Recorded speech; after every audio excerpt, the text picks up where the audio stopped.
Palace തപ്പി നടന്ന ഞങ്ങളതേ കണ്ടെത്തിയത് ഈ പാലസാണ്. ഇത് തന്നെയാണ് കേട്ടോ ഞങ്ങൾ തപ്പി നടന്നത്. അപ്പോഴാണ് ഇതൊരു വെറൈറ്റി ഒരു പാലസ്. അതായത് ഈ പാലസിലേക്ക് കടക്കാൻ കുറേ ഇടവഴികൾ, എന്നാൽ ഇടവഴിയിൽ ഫുള്ള് ഷോപ്പുകൾ കേട്ടോ. അത് ഭയങ്കര ഇൻട്രസ്റ്റിംഗ് ആയിരുന്നു, കാണാൻ ഭയങ്കര രസമായിരുന്നു കേട്ടോ, ആ പോകുന്ന വഴികളും എല്ലാം. അങ്ങനെ ഞങ്ങൾ ഇടവഴികൾ കൂടെയൊക്കെ നടന്ന് പാലസ് കാണാൻ വേണ്ടി നടക്കുവാണ്. ഞങ്ങൾക്ക് തന്നെ മനസ്സിലാവുന്നില്ല എവിടെയാണ് പാലസിൻ്റെ ഫ്രണ്ട് സൈഡിൽ നിന്ന് നമുക്കൊരു പിടിയും കിട്ടുന്നില്ല. അങ്ങനെ നടന്ന് ഫൈനലി ഞങ്ങൾ കണ്ടുപിടിച്ചു, ഇതാണ് ഞങ്ങൾ ഫോട്ടോയിൽ കണ്ട പാലസ്. അങ്ങനെ ഇവിടെ എത്തി.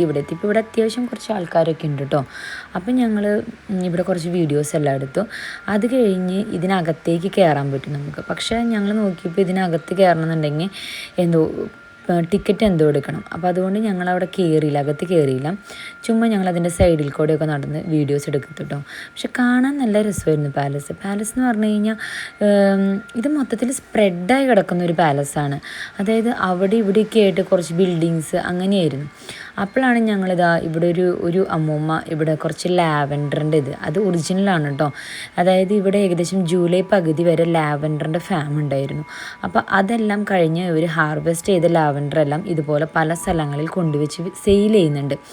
നമുക്ക് ക്രൊയേഷ്യ പോയ സമയത്ത് ഏറ്റവും കൂടുതൽ നമ്മൾ കണ്ടത് ഈ ലാവൻഡറിൻ്റെ ഒരു സെൻറ്റൊക്കെയാണ് കേട്ടോ. ലാവൻഡറിൻ്റെ ബോഡി ലോഷൻ സെൻറ്റ് അങ്ങനത്തെ കുറേ ഉണ്ടായിരുന്നു.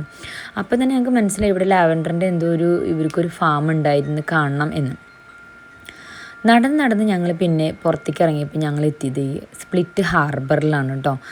അപ്പം ഞങ്ങൾ സ്പ്ലിറ്റ് ഹാർബറിലെല്ലാം നടന്നു. അവിടെ കുറച്ച് ഷോപ്പിംഗ് എല്ലാം ചെയ്തു. അവിടെ നിന്ന് കുറച്ച് ഫോട്ടോ എല്ലാം നടത്തി. അപ്പോഴാണ് അവിടെ ചെറിയ ഷോപ്പുകൾ കുറേ ഉണ്ട്. ഇത് കണ്ടോ, നല്ല രസമുണ്ട് ഈ ഉടുപ്പ് കാണാൻ. അപ്പോൾ ഞാൻ വിചാരിച്ചു ക്യൂവിന് മേടിച്ചാലെന്ന്. പക്ഷെ ഇതൊക്കെ ഹാൻഡ് മെയ്ഡാണ് കേട്ടോ. പക്ഷെ ഞാനത് മേടിച്ചില്ല, അത് അത്രയും വേർത്തായി നമുക്ക് തോന്നിയില്ല, അതുകൊണ്ട് മേടിച്ചില്ല. അങ്ങനെ ഞങ്ങൾ ഫുഡ് കഴിക്കാൻ വന്നപ്പോഴാണ് അവിടെ കല്യാണ ഷൂട്ട് നടക്കുന്നത്. ഫുഡ് കഴിക്കാൻ കയറിയത് ഞങ്ങൾ ഫിഷ് മാമ എന്ന് പറയുന്നൊരു റെസ്റ്റോറൻറ്റിലാണ് കേട്ടോ. അപ്പോൾ അവിടെ നിന്ന് സീ ഫുഡെല്ലാം ഓർഡർ ചെയ്തു. ഫുഡെല്ലാം വന്നിട്ടുണ്ട്. കുറച്ച് നേരത്തെ വെയിറ്റിന് ശേഷമാണ് കേട്ടോ ഫുഡെല്ലാം വന്നത്. ഫുഡെല്ലാം കഴിക്കുമായിരുന്നു. അപ്പോൾ സബിയൻ ചേച്ചി നമുക്ക് കാണിച്ചു തരും എങ്ങനെയാണ് ഷെല്ല് കഴിക്കേണ്ടതെന്നെല്ലാം. അപ്പോൾ ചേച്ചിയുടെ ആ ഫുഡ് കഴിക്കുന്നതെല്ലാം നോക്കിയിരുന്ന് ചേച്ചി ഭയങ്കര ആസ്വദിച്ചാണ് ഫുഡൊക്കെ കഴിച്ചത് കേട്ടോ. അങ്ങനെ ചേച്ചി കഴിച്ചതിന് ശേഷം ചേച്ചി പറയുന്നത് നല്ല അടിപൊളി ടേസ്റ്റ് ആയിട്ട് നല്ല സ്മൂത്താണെന്നാണ് പറയുന്നത്. നിങ്ങൾക്ക് പ്ലേറ്റ് കാണുമ്പോൾ തന്നെ മനസ്സിലാവുമല്ലോ. അപ്പോൾ അത്രയേ ഉള്ളൂ.